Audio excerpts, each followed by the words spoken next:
Hello दोस्तों, स्वागत है आपका मेरे यूट्यूब चैनल यूपीएससी पीसीएस की पाठशाला में। और यहाँ हम तैयारी करेंगे यूपीएससी पीसीएस और अन्य कॉम्पिटिटिव एग्ज़ाम्स के लिए। ठीक है, तो जो हम अपना सफ़र है वो स्टार्ट करेंगे हिस्ट्री से। एक ऐसा सब्जेक्ट जिससे सभी को डर लगता है, लेकिन आप सबको पता है कि हिस्ट्री एक ऐसा सब्जेक्ट है जो हर कॉम्पिटिटिव एग्ज़ाम्स में आता है, चाहे वो यूपीएससी हो, पीसीएस हो, एसएससी हो या और कोई अन्य स्टेट एग्ज़ाम्स।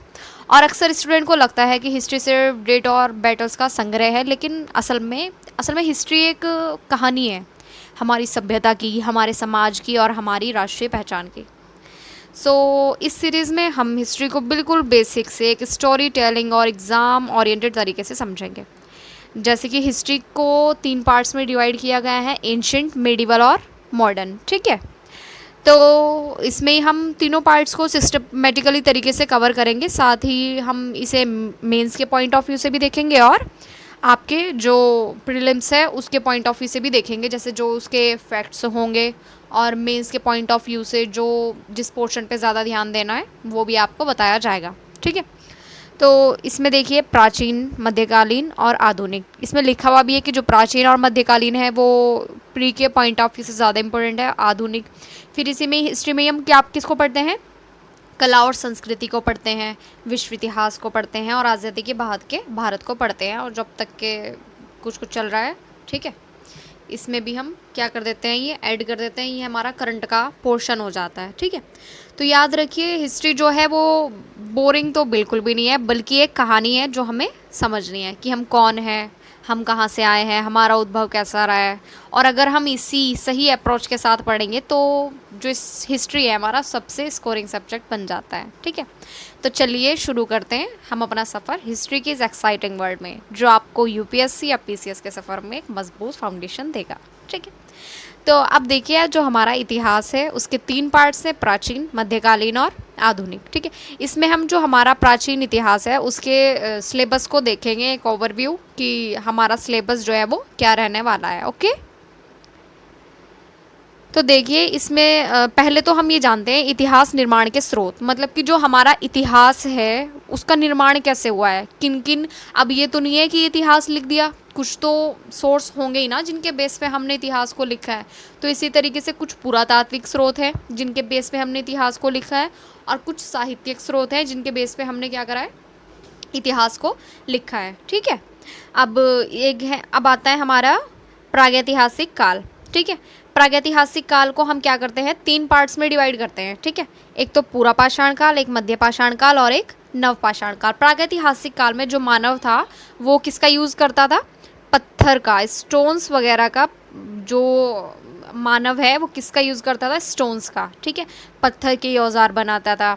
अब कैसे है कि मानव ने पत्थर के औजार बनाना कैसे स्टार्ट किया। ठीक है, अब मान लो एक कहानी सुनाती हूँ मैं आपको कि मान लो मानव के हाथ में क्या था, पत्थर था। ठीक है, उसके सामने कोई शेर वगैरह आ गया या कुछ कोई जानवर आ गया, तो उसने क्या करा, अपने हाथ में लिए हुए पत्थर को उसके ऊपर मार दिया और वो क्या हो गया, घायल हो गया भाई, उसके चोट लग गई सर में। ठीक है, तो उसने क्या सोचा मानव ने कि भाई ये तो बढ़िया चीज़ है, अगर मैं इससे शिकार करूँगा, मतलब इससे मारूंगा तो ये क्या होगा, इसके चोट भी लग जाएगी, ज़्यादा तेज़ से मारूंगा तो ये मर जाएगा, भाग जाएगा। तो इस तरीके से मानव ने पत्थर को कैसे यूज़ करा, अपने बचाव के लिए और शिकार करने के लिए। ठीक है, अब इसी में देखो मैंने आपको बताया प्रागैतिहासिक काल में पूर्व पाषाण काल, मध्य पाषाण काल, नवपाषाण काल। इसमें किसका यूज़ करेगा इंसान जो है, पत्थर, पाषाण मतलब पत्थर का यूज़ करेगा। उसके बाद आता है हमारा ताम्र पाषाण काल, जिसकी जो आपकी, ये एक्चुअली मेरा फर्स्ट लेक्चर है। ठीक है, मतलब मेरी पहली वीडियो है यूट्यूब पे, तो देखिए आप, ताम्र पाषाण काल, इसकी टाइम लाइनिंग क्या है, 3500 ईसा पूर्व से 1000 ईसा पूर्व। ईसा पूर्व मतलब जो ईसा मसीह थे उनके जन्म से 1000 साल पहले की बात हो रही है। ठीक है, 3500 का मतलब है 3500 साल पहली बात हो रही है उनके जन्म से। ठीक है, अब हम देखेंगे हड़प्पा पूर्व ताम्रपाषाण कालिक संस्कृति। ये क्या है आपका, ये एक इंट्रोडक्टरी लेक्चर है जिसमें मैं आपको प्राचीन जो इतिहास है उसके सिलेबस के बारे में बता रही हूँ कि हमें किस किस चीज़ के बारे में इसमें क्या करना है, रीड कर मतलब पढ़ना है इसमें। ठीक है, और एक बहुत ही इंटरेस्टिंग तरीके से आपको सब कुछ बताया जाएगा, ये नहीं कि ख़त्म कर दिया गया है। ठीक है, अब देखो क्या है हमारा हड़प्पा पूर्व ताम्रपाषाणकालिक संस्कृति। जो हड़प्पा से पहले जो क्योंकि किसका यूज़ हो रहा है, तांबे का यूज़ हो रहा है। अब जो तांबे का यूज़ हो रहा है उससे पहले जो ताम्रपाषाणकालिक संस्कृति है हम उसके बारे में पढ़ेंगे। कौन कौन से हमारे क्या रहे हैं, कौन कौन सी जगह है इससे रिलेटेड ताम्रपाषाणकालिक संस्कृति से। उसके बाद पढ़ेंगे हम हड़प्पा सभ्यता। ठीक है, हड़प्पा सभ्यता के बारे में पढ़ेंगे, उसकी संस्कृति कैसी थी, समाज कैसा था। और हड़प्पा सभ्यता तो बहुत ज़्यादा इंपॉर्टेंट है प्री के पॉइंट ऑफ व्यू से भी और मेंस के पॉइंट ऑफ व्यू से भी। ठीक है, कभी कभी इसके पूछ लेते हैं, इसके वास्तुकला के बारे में बताओ, मेंस में पूछ लिया जाता है। ठीक है, नगर नियोजन बहुत इंपॉर्टेंट है हड़प्पा का। और हड़प्पा सभ्यता जो हमारी है उस टाइम पे अंग्रेज़ अब बोलते हैं ना भारतीयों को कि तुम बर्बर हो। ठीक है, तो ये एक हमारे लिए क्या है, हम कह सकते हैं अच्छा जिस टाइम पे तुम बर्बर ज़िंदगी जी रहे थे, जिस टाइम पे तुम्हें कुछ पता भी नहीं था, उस टाइम पे हम क्या कर रहे थे, हम एक सभ्यता में जी रहे थे। मतलब हमारे यहाँ एक कैसी सभ्यता थी, जो हड़प्पा सभ्यता थी वो कैसी थी, शहरी सभ्यता थी, अर्बन थी। ठीक है, अर्बन सिविलाइजेशन थी, ये अर्बन शहरी सभ्यता थी। यहाँ पे हर चीज़ इतने मतलब इतने अच्छे तरीके से थी, नियोजन यहाँ का बहुत अच्छा था। पानी का नाली स्टोरेज के लिए बना रखा था, ग्रीनरी वगैरह। ठीक है, और फिर कला वगैरह का भी मिला है। हालांकि हमें इसके साहित्यिक स्रोत तो नहीं मिलते, इसकी जो लिपि है वो अभी तक पढ़ी नहीं गई है। ठीक है, अब बहुत सारे जो इतिहासकार हैं वो कोशिश कर रहे हैं इसके ऊपर पैसे भी, मतलब गवर्नमेंट ने एक तरीके से कि भाई जो भी पढ़ेगा उसको इतनी अमाउंट मिलेगा, एक तरीके से प्राइज़ क्या कर दिया गया है, प्राइज़ रख दिया गया है, क्या बोलते हैं उसको, कि हम तुम्हें पैसे देंगे अगर तुम इसे पढ़ लो। जैसे रख देते हैं ना, किसी चोर को पकड़ के लाओ और अगर तुमने पकड़वा दिया तो हम तुम्हें पैसे देंगे। ठीक है, इसी तरीके से हमारा हड़प्पा सभ्यता, इसकी लिपि तो खैर अभी तक अपठित है, पढ़ी नहीं गई है। उसके बाद हम देखेंगे हड़प्पा सभ्यता के बाद का समय, मतलब उत्तर हड़प्पा काल। ठीक है, इसमें ही हम पढ़ेंगे जो हड़प्पा सभ्यता का पतन कैसे हो गया, फिर हड़प्पा के बाद का। और हड़प्पा के बाद इसी टाइम पे जो हमारा है ना महापाषाण काल, जो साउथ में चल रहा होता है। साउथ में मतलब बड़ी बड़ी कब्रें बनी हुई होती हैं, बड़े बड़े पत्थरों की कब्रें बना दी जाती है, उसके अंदर दफनाया जाता है। ठीक है, महापाषाण काल में भी हम पढ़ेंगे कि किस तरीके से जो लोग हैं वो कब्र के अंदर ही क्या करते थे, अपना कब्र के अंदर सामान रख देते थे। तो ये हमें क्या दर्शाता है कि जो लोग हैं उस टाइम के वो क्या करते हैं, मरने के बाद के जीवन में भी क्या करते हैं, बिलीव करते हैं, विश्वास करते हैं। ठीक है, अब नेक्स्ट हम देखेंगे वैदिक काल। महापाषाण काल हो गया, हम देखेंगे उसके बाद वैदिक काल। ठीक है, सब देखिए 1300 ईसा पूर्व से 500 ईसा पूर्व। अब हड़प्पा के बाद का जो समय है, ठीक है, बीच में क्या हो रही है, हड़प्पा सभ्यता का पतन हो रहा है, उसके बाद क्या स्टार्ट हो रहा है, उत्तर में वैदिक काल स्टार्ट हो रहा है। वैदिक काल के भी हम कितने पार्ट्स में डिवाइड कर देते हैं, वैदिक काल को 2 पार्ट्स में डिवाइड कर दिया गया है। वैदिक काल को कितने पार्ट्स में डिवाइड कर दिया गया है, वैदिक काल को 2 पार्ट्स में। एक तो हमारा ऋग्वैदिक काल, ठीक है, और एक हमारा उत्तर वैदिक काल। ठीक है, ऋग्वैदिक काल की जो हमारी टाइम लाइनिंग है वो क्या है, 1500 से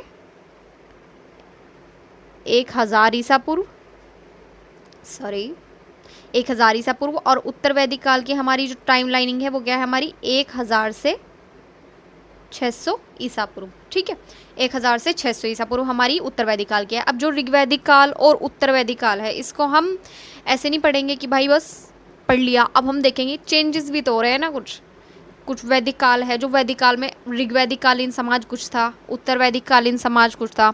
ऋग्वैदिक कालीन समाज में स्त्रियों की स्थिति कुछ थी, उत्तर वैदिक काल में स्त्रियों की स्थिति कुछ थी। ठीक है, तो हम इसी वैदिक काल में भी, और जो हमारे है ना कि ये है अपना मौर्योत्तर काल। ठीक है, मौर्योत्तर, इसी तरह हम मौर्योत्तर काल में भी पढ़ेंगे कि भाई किस तरीके से हमारा चेंजेस हो रहे हैं। इसी तरीके से हम महाजनपद काल में पढ़ेंगे कि किस तरीके से जो हमारा वैदिक काल में, ऋग्वैदिक काल में जो जनपद थे वो उत्तर वैदिक काल में जनपद बने, किस तरीके से फिर में क्या हो गए हमारे महाजनपद काल में वही जो जनपद थे हमारे किस में चेंज हो गए, महाजनपद में चेंज हो गए। ठीक है, अब महाजनपद में जब चेंज हो गए तो उसी टाइम पे हमारा आता है एक मगध क्या था, मगध। अब मगध किस में कन्वर्ट हो गया, साम्राज्य में। ये भी एक क्या था, महाजनपद था, लेकिन ये किस में कन्वर्ट हो गया, क्योंकि बहुत शक्तिशाली था मगध, तो ये किस में कन्वर्ट हो जाता है, मगध साम्राज्य में कन्वर्ट हो जाता है। जो छोटे छोटे इसके आसपास थे, मतलब सभी को जीतना स्टार्ट कर देता है उनको, और जीत करके अपना एक अलग साम्राज्य बनाता है। इसके बहुत सारी कंडीशंस भी रही हैं कि भाई मगध क्यों साम्राज्य के रूप में उभरा। ठीक है, क्वेश्चन भी आ सकता है, मेंस में आया हुआ भी होगा। ठीक है। तो मगध साम्राज्य के रूप में कैसे उभरा, ठीक है, क्यों उभरा, क्या क्या कंडीशंस रहीं इसके सफल होने में, साम्राज्य बनने में, किस तरीके से इसने जीता, आसपास के अपने जो गणराज्य भी थे और जो उसके आसपास के महाजनपद थे उनको कैसे जीता और साम्राज्य में कन्वर्ट हो गया, ठीक है। उसके बाद हम देखते हैं महाजनपद काल के बाद, महाजनपद काल में एक और चीज़ मैं बताऊँ आपको, महाजनपद काल में हमारे 600 ईसा पूर्व में ही, 600 ईसा पूर्व में हमारे क्या होते हैं कि धर्म भी उभरेंगे। जैसे आपका बौद्ध धर्म हो गया, बौद्ध धर्म, और एक कौन सा धर्म हो गया भारत में, जैन धर्म, ठीक है। इन दोनों को क्या और भी होंगे, मतलब चेंजेस होंगे, जो हमारे धर्म हैं, अन्य धर्म हैं, उनके अंदर क्या होंगे कि रूढ़िवादी, इस टाइम पे ना समाज क्या था, बहुत ज़्यादा रूढ़िवादी था कि बलि वगैरह चढ़ाई जा रही है, तो उन चीज़ों का क्या करेंगे, बौद्ध और जैन धर्म अगेंस्ट होंगे, फिर व्यापारी इनके साथ हो जाएंगे, वो सब हम आगे पढ़ेंगे, ठीक है। नहीं तो हमारा इंट्रोडक्टरी जो लेक्चर है वो काफ़ी लंबा हो जाएगा, ठीक है। इसी टाइम पे बौद्ध जैन धर्म आते हैं। उसके बाद हम पढ़ेंगे मौर्य काल, ठीक है। मौर्य काल की टाइम लाइनिंग आप देख सकते हैं, 400 ईसा पूर्व से 200 ईसा पूर्व। उसके बाद पढ़ेंगे मौर्योत्तर काल। मौर्योत्तर काल में क्या होता है, मौर्योत्तर काल में जो हमारा समाज है ना, मतलब सॉरी, हमारा जो भारत है वो बहुत सारे टुकड़ों में क्या हो जाता है, विभाजित होता है। जो छोटी छोटी शक्तियाँ हैं वो भारत में क्या करने लगती हैं, आकर के शासन करने लगती है। जैसे इसमें कुछ तो थे देशी शासक और कुछ कौन थे, विदेशी शासक। अब देखो देशी शासक में कौन कौन थे, शुंग, कर्ण, सातवाहन, कलिंग और संगम राज्य आपका, ठीक है। इसी तरीके से हमारे जो विदेशी थे उसमें कौन कौन से थे, इंडो ग्रीक, शक, पार्थियंस और कुषाण, ठीक है। अब देशी राज्य भी आए मौर्योत्तर काल में और विदेशी राज्य भी इन्होंने क्या करा, अपना अपना शासन, मतलब छोटे छोटे पार्ट्स में डिवाइड हो गया। तो क्या हो गया, अब यहाँ पे क्या होगा कि ये लोग शासन करने लगेंगे। उसके बाद आता है हमारा गुप्त काल, ठीक है, गुप्त काल। उसके बाद आता है हमारा मौर्योत्तर काल, सॉरी गुप्तोत्तर काल, और फिर आता है हमारा पूर्व मध्यकाल, ठीक है। अब जो हमारा पूर्व मध्यकाल है ना, इसके बारे में मैं आपको बता दूं थोड़ा सा कि जो पूर्व मध्यकाल है वो भारतीय इतिहास का वह दौर है जो प्राचीन काल और उत्तर मध्यकाल के बीच का क्या है, एक संक्रमण काल माना जाता है। क्या माना जाता है, एक संक्रमण काल माना जाता है इसे, ठीक है। सॉरी, ये कैसी हो गई मेरी स्क्रीन। अब देखिए ये जो हमारा काल था ना, ये लगभग 8वीं से 12वीं शताब्दी, मतलब ईस्वी तक क्या था, ये फैला हुआ था। और इस समय जो राजनीतिक स्तर पे थे ना, वो क्या थे, राजपूत राज्य थे, पाल, राष्ट्रकूट, चोल। किस टाइम पे, आपके पूर्व मध्यकाल में, ठीक है। किसकी बात कर रही हूँ मैं, पूर्व मध्यकाल की, ठीक है। इस टाइम पे मतलब क्या था कि जो राजनीतिक, मतलब राजनीतिक तौर पे मैं बताऊँ आपको, स्थिरता नहीं थी, स्थिरता नहीं थी, ठीक है। स्थिरता क्या थी, नहीं थी। इस समय पाल थे आपके, राष्ट्रकूट, चोल आदि राजवंशों का क्या था, इस टाइम पे उदय हुआ था, ठीक है। समाज में जो थी जाति व्यवस्था थी, जाति व्यवस्था मतलब अपने अच्छे खासे पीक पर थी जाति व्यवस्था, सामंती ढांचे से प्रभावित था जो हमारा समाज था, किसी सामंती ढांचे से, ठीक है। और जो अर्थव्यवस्था थी, हमारी अर्थव्यवस्था का मुख्य आधार क्या था आपका, कृषि। अर्थव्यवस्था का मुख्य आधार क्या था इस टाइम पे, कृषि था, ठीक है। अर्थव्यवस्था का मुख्य आधार था, ठीक है। इस टाइम पे हालांकि ये क्या था, मतलब कि व्यापार भी होता था। अब है कि कृषि आधारित था, इसका मतलब ये नहीं कि व्यापार नहीं होता था, व्यापार भी होता था और नगरों का भी विकास हुआ इस टाइम पे, ठीक है। संस्कृति और धर्म के क्षेत्र में क्या हुए, भक्ति आंदोलन, ये जो सभी आंदोलन थे ना, भक्ति आंदोलन, शैव वैष्णव परंपरा थी, और बौद्ध धर्म का पतन भी इसी टाइम पे होना स्टार्ट हो गया था, मतलब पतन हो गया था इस टाइम तक बौद्ध धर्म का। ऐसा नहीं कि बिल्कुल ख़त्म हो गया, बिल्कुल ख़त्म हो जाता तो आज भारत में भी ना होता, ठीक है। पतन का मतलब यह है कि जिस तरीके से वो अपने चरम पे था, अब क्या था, डिक्लाइन होने लग गया था, ठीक है। और ये काल जो है वो भारतीय इतिहास में राजनीतिक बिखराव का तो था, लेकिन सांस्कृतिक समृद्धि का था, क्योंकि इस टाइम पे कला, वास्तुकला का जो विकास हुआ है वो क्या है, बहुत ज़्यादा महत्वपूर्ण है, ठीक है। अब मैं आपको थोड़ा सा बता दूं कि जो विश्व इतिहास है, क्योंकि हम इसमें किसके बारे में पढ़ने वाले हैं, विश्व इतिहास के बारे में भी पढ़ने वाले हैं, ठीक है। तो जो विश्व इतिहास है ना, वो पूरी क्या है, विश्व इतिहास एक तरीके से हमारी पूरी मानव यात्रा की कहानी है, कि ये बताता है कि जो इंसान है वो सबसे पहले कहाँ हुआ, कैसे इंसान कैसे बने, क्योंकि पहले तो क्या थे, आदि मानव थे, बोलते हैं ना कि बंदर थे पहले इंसान, ठीक है। तो बताता है कि इंसान कैसे बने, ठीक है, मानव का उद्भव कैसे हुआ, कैसे उन्होंने खेती करना स्टार्ट करा और कैसे उन्होंने शहर बसाने स्टार्ट करे, ठीक है। फिर उसी के बाद आता है आपकी मिस्र के जो पिरामिड आ गए, यूनान और रोम की सभ्यता, ठीक है। इन सब ने क्या करा, ज्ञान और कला को बढ़ाया, ठीक है। और इसी बीच में धर्मों का उदय हुआ। धर्मों में जैसे भारत के अंदर किसका उदय हुआ था, भारत में बौद्ध और जैन धर्म। इसी तरह विश्व के अंदर भी क्या हो रहे थे कि अलग अलग धर्म, उसके अंदर क्या हो रहे थे, जागृति पैदा हो रही थी लोगों के अंदर, ठीक है। और नए नए देशों का निर्माण हुआ, नए नए राज्यों का निर्माण हुआ। बाद में क्या हो गया, अब बाद में विज्ञान, मशीन की खोज हुई।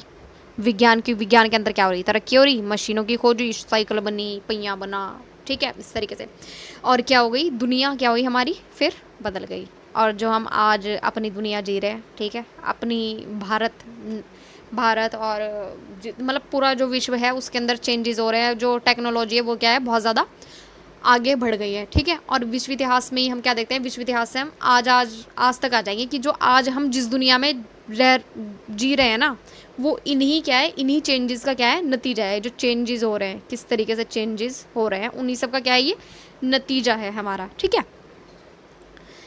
वेट, तो चलिए बच्चों, इसी सीरीज़ में आगे बढ़ते हुए मैं आपको बताती हूँ इतिहास की परिभाषा, ठीक है। जैसे आपके सामने लिखा हुआ है कि इतिहास का अध्ययन केवल अतीत का अध्ययन नहीं है, मतलब सिर्फ अतीत का अध्ययन करना नहीं है इतिहास का अध्ययन, अपितु हम अतीत के विश्लेषण के माध्यम से वर्तमान को बेहतर रूप में समझने का प्रयास करते हैं। इस प्रकार इतिहास अतीत एवं वर्तमान के मध्य क्या है, एक संवाद है, ठीक है। अब मैं आपको सरल भाषा में बता दूं कि जो इतिहास है ना, वो क्या है, एक तरीके से जो हमारी बीते हुए समय की घटनाएं हैं उसका लिखा हुआ लेखा जोखा है, ठीक है।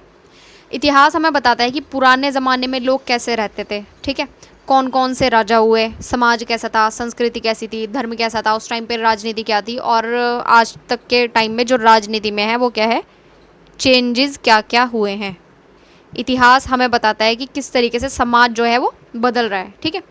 इंसान समय के साथ साथ इंसान ने कैसे तरक्की की है, ठीक है। और इतिहास से हमें सीख लेनी चाहिए, इतिहास की हमें किन गलतियों से हमें क्या करनी चाहिए, सीख लेनी चाहिए, ठीक है। ये अतीत की घटनाओं का अध्ययन है ताकि जो वर्तमान है उसको बेहतर तरीके से समझा जा सके और हमारा जो भविष्य है, हमारा जो फ्यूचर है, उसको क्या किया जा सके, बेहतर बनाया जा सके इतिहास के अध्ययन से, ठीक है। तो अब 2 लाइन में मैं आपको बताऊं तो इतिहास जो है वो अतीत का दर्पण है जो हमें हमारी पहचान और विकास की कहानी सुनाता है। तो चलिए बच्चों, आज का लेक्चर जो है वो हम अपना यहीं पे समाप्त करते हैं।